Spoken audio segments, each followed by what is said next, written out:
Hey guys, it's Ryan with Fluid Health, bringing you another episode of Science-Powered Fitness, and today we're going to be talking about plantar fasciitis.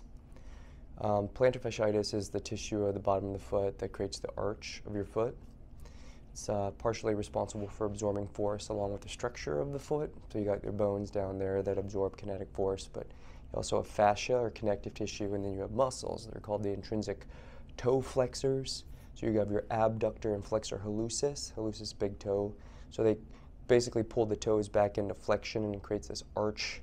Now the problem again is that if our muscles are weak, then the fascia has to do all the work, or if the bone structure is malaligned because it was flattened as we grew up and we didn't have proper support for our foot or our ankle, well then sometimes that foot will flatten and you'll start to deform it into more of a tarsal spread or an eversion.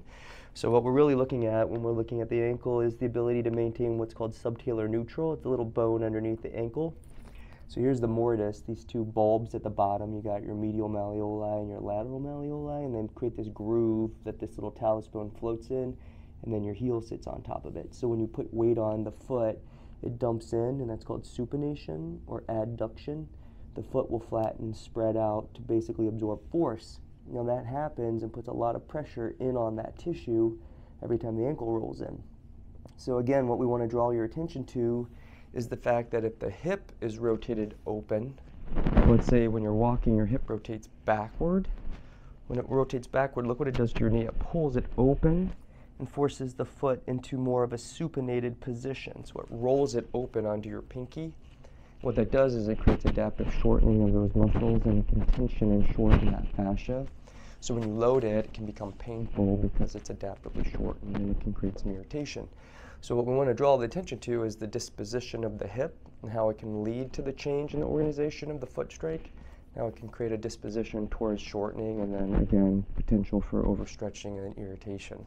So once again, we want to think about the system as a global issue and not just a local, and figure out what we need to do to fix the mechanism of the pattern so that we don't keep on assaulting the foot. So a lot of the remedies you see out there are foot-based or local-based. So again, reducing the inflammation or the swelling at the bottom, bring up the ankle, sometimes strengthening the foot. All of these are great things, but we also want to think globally in the weight distribution from the hip. So if there's this outturning of the hip, you're going to drag that leg open into more like a bow-legged, it's called a varum, right, outward, away from.